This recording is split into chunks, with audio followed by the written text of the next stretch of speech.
Shyam, Shyam Radhe, Gopala, Krishna Hare, Krishna Hare, Krishna Hare, Krishna Hare, Krishna Hare, Krishna Hare, Krishna Hare,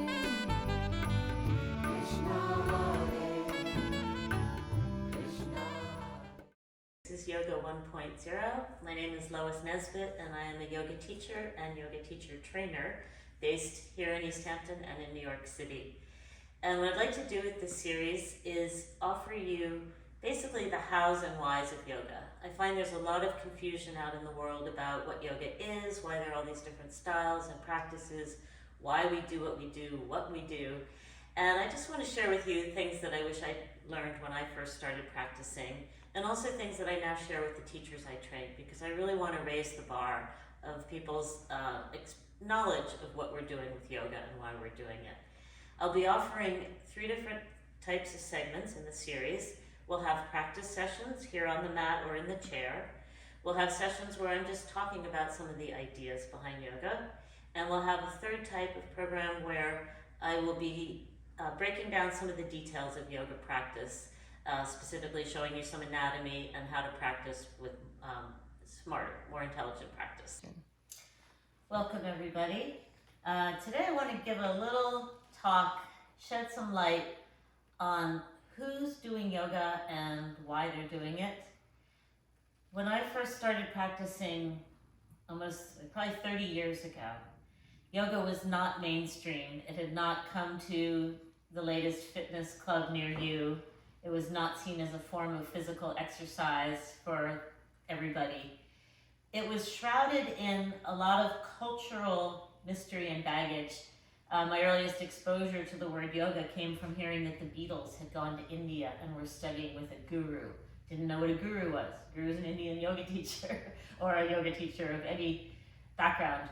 So when I started practicing, people would ask me questions like, oh, so you do yoga, are you a vegetarian? Are you a Buddhist?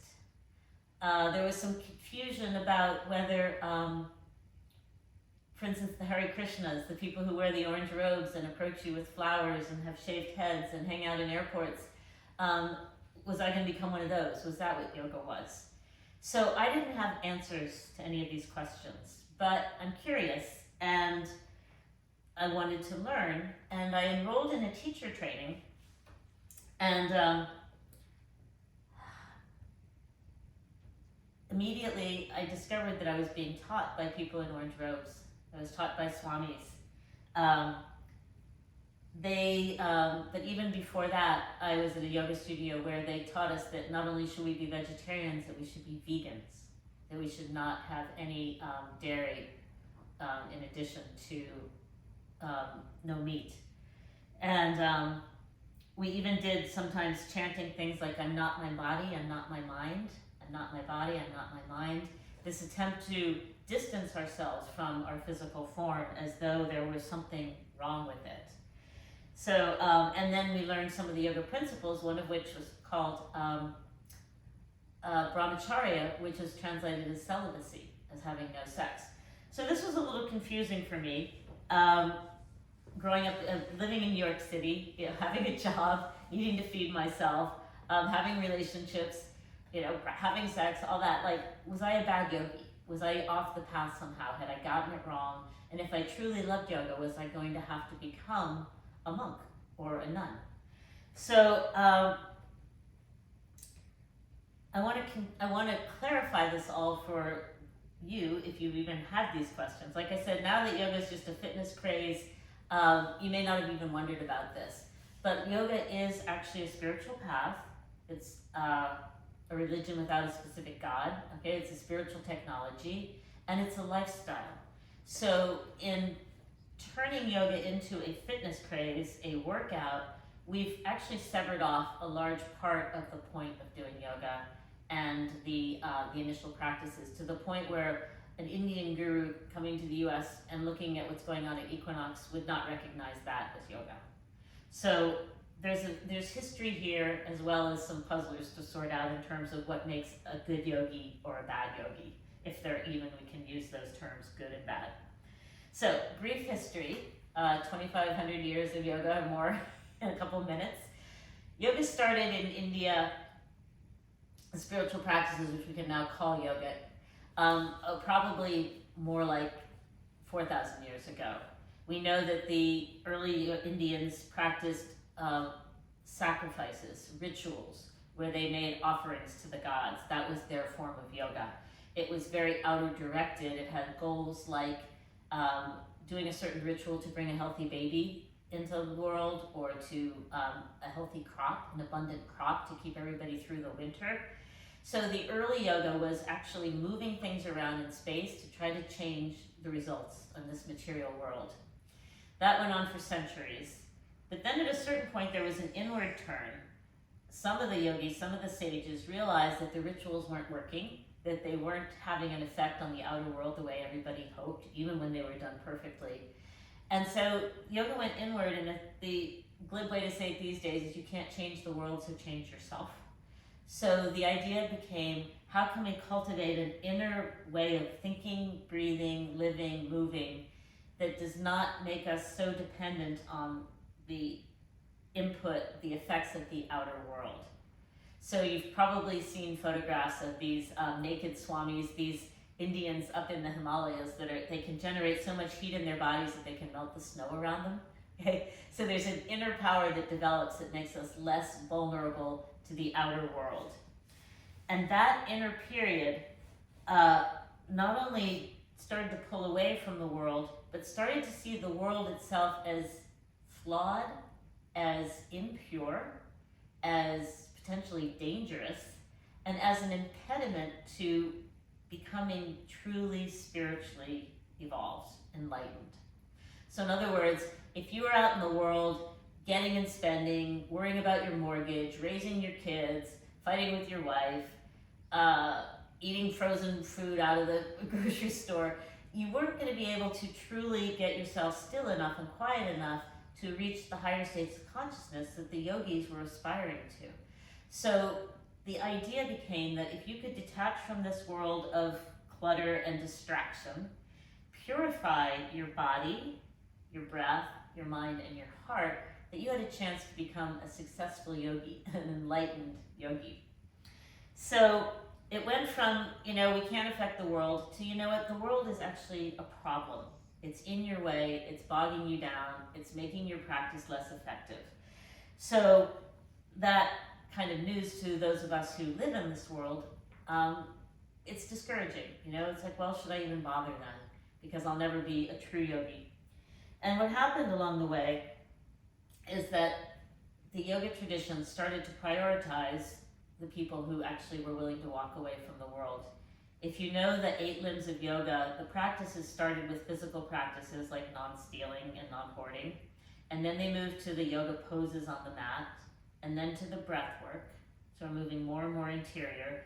There's a limb that's called pratyahara, which means withdrawal of the senses, turning off your connection to the world. And there's a mudra that goes with it, which is you close off your ears, your lips, your nose, and your eyes. So it's like the little monkey, see no evil, hear no evil, speak no evil.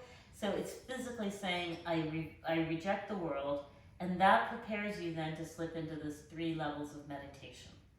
So the idea is that you're becoming more and more withdrawn from the world, that somehow still being in a body, you're going to completely detach from all this and reach a state of consciousness where there's no change, there's no loss, there's no desire, there's no suffering. You just, I say, you beam up like on Star Trek. You just zip out of this world entirely.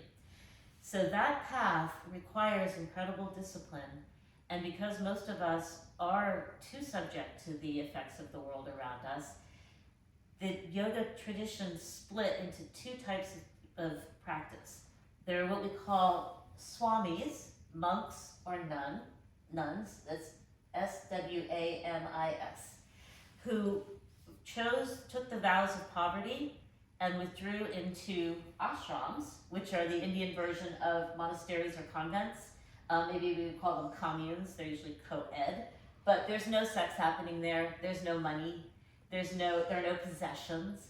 So these swamis and monks, they would gather in, and nuns would gather in places where they could live a more pure life and do their meditation, their yoga practice, have their vegetarian diet, engage in selfless service to others, so giving without expecting return.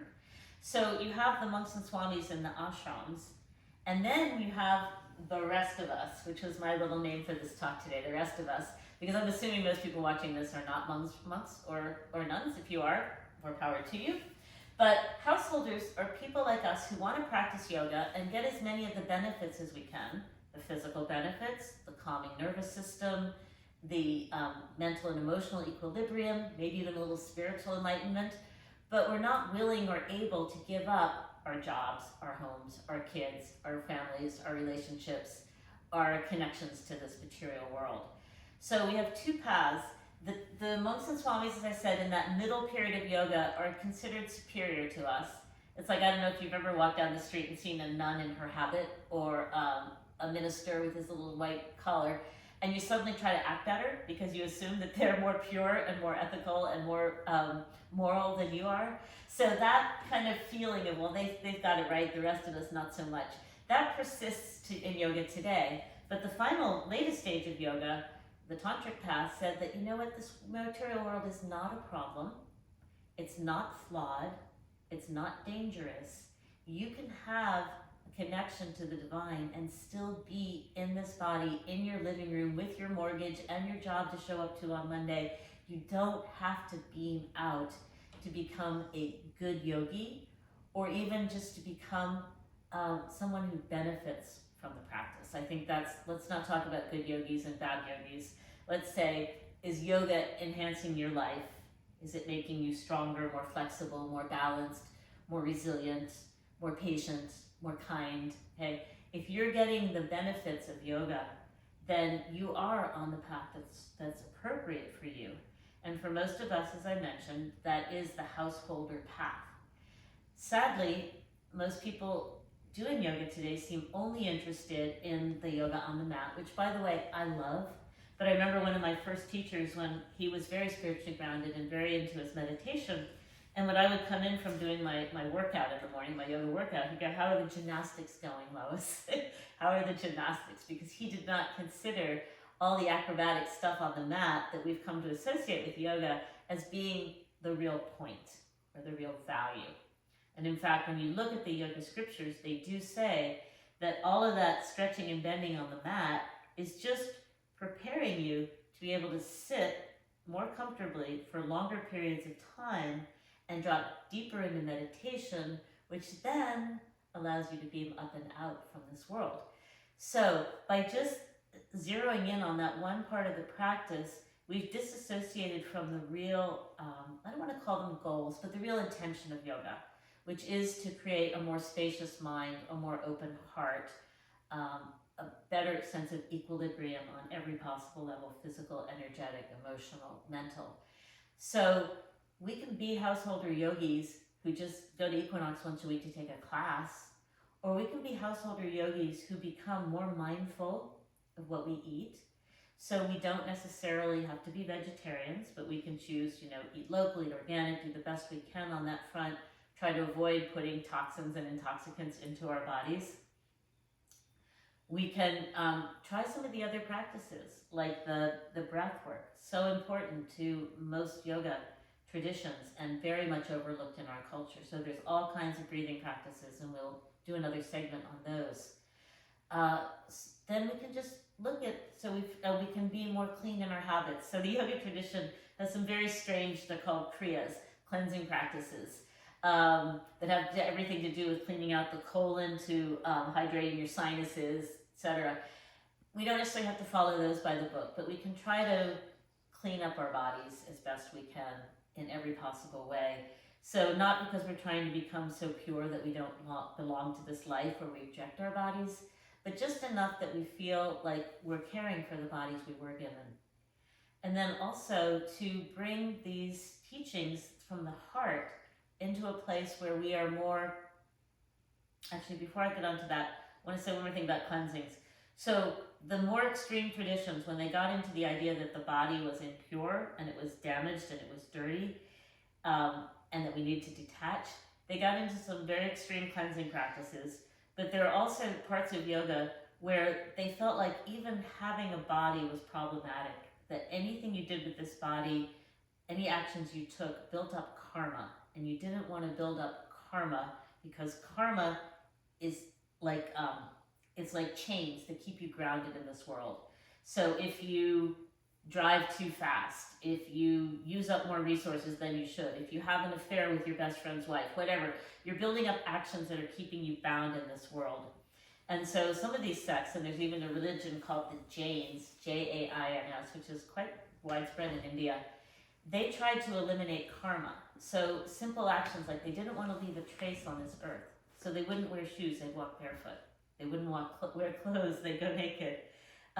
They would only eat fruit that had fallen from the trees already. So the idea was to try to move through this world without touching it, without making any marks on it. And my philosophy professor told me that at one point he was studying up at Harvard, and they brought in a Jain from India, practicing Jainist. And this man was so pure that he would go out in the courtyard of the dormitory in the winter in Cambridge, where it's freezing, and try to find apples that had fallen off the trees to eat, because you didn't want to pick a fruit from a tree. You didn't want to make a mark that way. So there's a part of the yoga and the spiritual traditions in India that go so far out of the realm of what we can do. So bringing it back to us again, if we cannot, we wear shoes, we wear clothes, we eat food that's been, harvested, etc. But we do the best we can. And then to me, the most important thing is, what is this effect having on you emotionally and mentally, and how can you carry that into the rest of your life? So being kinder with people, not being greedy, taking only what you need in whatever scenario that is. So that can be finances, money. That can mean not taking someone's time or affection, right? So not being greedy, not stealing. These are all the basic premises of yoga. Not stealing, again, someone's time or affection, but being willing to offer. And to do what we call selfless service, which is giving back without any intention or to receive in return. So being generous with others, selfless service. So we don't have to have, in lifestyle, we have a distinction between the swamis and the householders. The formal name for the monks is a renunciate, meaning there's someone who has renounced possessions, money, sex, etc. So the swamis and the householders, the renunciates and the householders, can have the same intention and come at it from different lifestyles. And that is what I would wish for all of us, that we take this yoga into our hearts and we don't feel bad that we're not relinquishing all of our earthly attachments, but we do the best we can with what we have where we are right now to live a yogic path. So that who cares about what other people think? We feel that we are doing the best yoga we can and therefore creating a better world. I hope this was helpful. Any questions, you can always track me down. Happy to answer. That was a lot of history. Some new words for you maybe, but I hope it made some sense. I just want to add a little footnote about this dichotomy between the monks and the householders in the particularly American context. Why we struggle with this whole idea that maybe we're not good enough if we're not renouncing everything, and yet we have the temptation of the worldly stuff all the time. This country, the United States, was first colonized by Puritans, Protestant believers in a God that wanted us to live extremely simply. There are even sects of Protestant, like the Shakers, where they have no sex. So people had our early settlers came in with this idea of purity being the most important. In fact, if you even listen to some of the names of early settlers, they'll be like purity and chastity, right? And faith and prudence. So they're named after virtues. But the idea is it was a very abstemious culture, very much not into bodily pleasures or indulgences of any sort.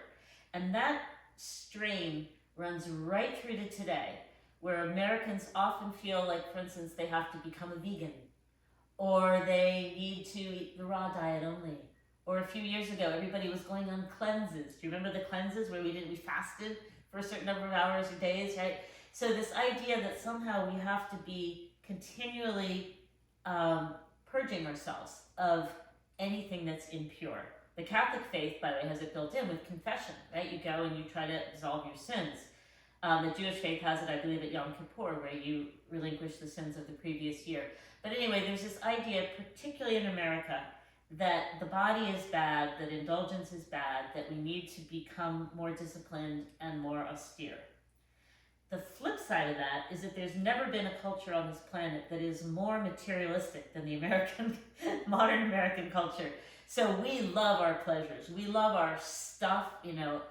A lot of the talk recently, oh my God, what if the price of iPhones goes up? Like, I can't live without the newest iPhone. But that's just the tip of the iceberg, right? We want more food than we need. We want we want our houses to be bigger. We want more clothing. We want more of everything. More. Pleasures, travel, everything. So you've got these two dichotomies in each of us. We're being told that we should be more pure and less acquisitive, but we want to be all those other things. And in fact, our culture rewards us for being conspicuous in our consumption, for taking more than our share, for enjoying it, for being the high roller, wearing all the bling. So this dichotomy, this attempt to find some place where we can be in our bodies but not in excess, is going to take a particular awareness, because you might come out of the yoga studio feeling totally balanced and self-contained and at peace, and then you see the new iPhone, or you walk by a restaurant and people are eating these amazing meals and you suddenly want it, or your friend says they're going on this extraordinary trip and you wish you could go, right? And suddenly you're back in the wanting. So finding that balance, it's going to be super hard for us, and you're going to need to be able to step back and ask yourself, what do I truly want? What do I truly want? What do I truly need? And why am I always willing to go with whatever's put in front of me, right? Whatever the latest ad is, the consumer culture. Can I let that go just a bit, and be more at peace with my yoga? So just wanted to add that on for any Americans listening. Hands in prayer position. Namaste.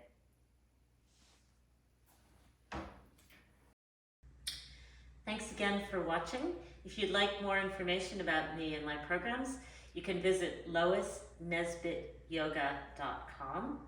I also have a YouTube channel with helpful videos, Lois Nesbit Yoga on YouTube. And of course, the LTV YouTube channel, LTV East Hampton, will have not only my videos, but all of their other programs posted. That way you can watch, enjoy, practice, rinse, repeat. Have fun. Thank you. Sham, sham.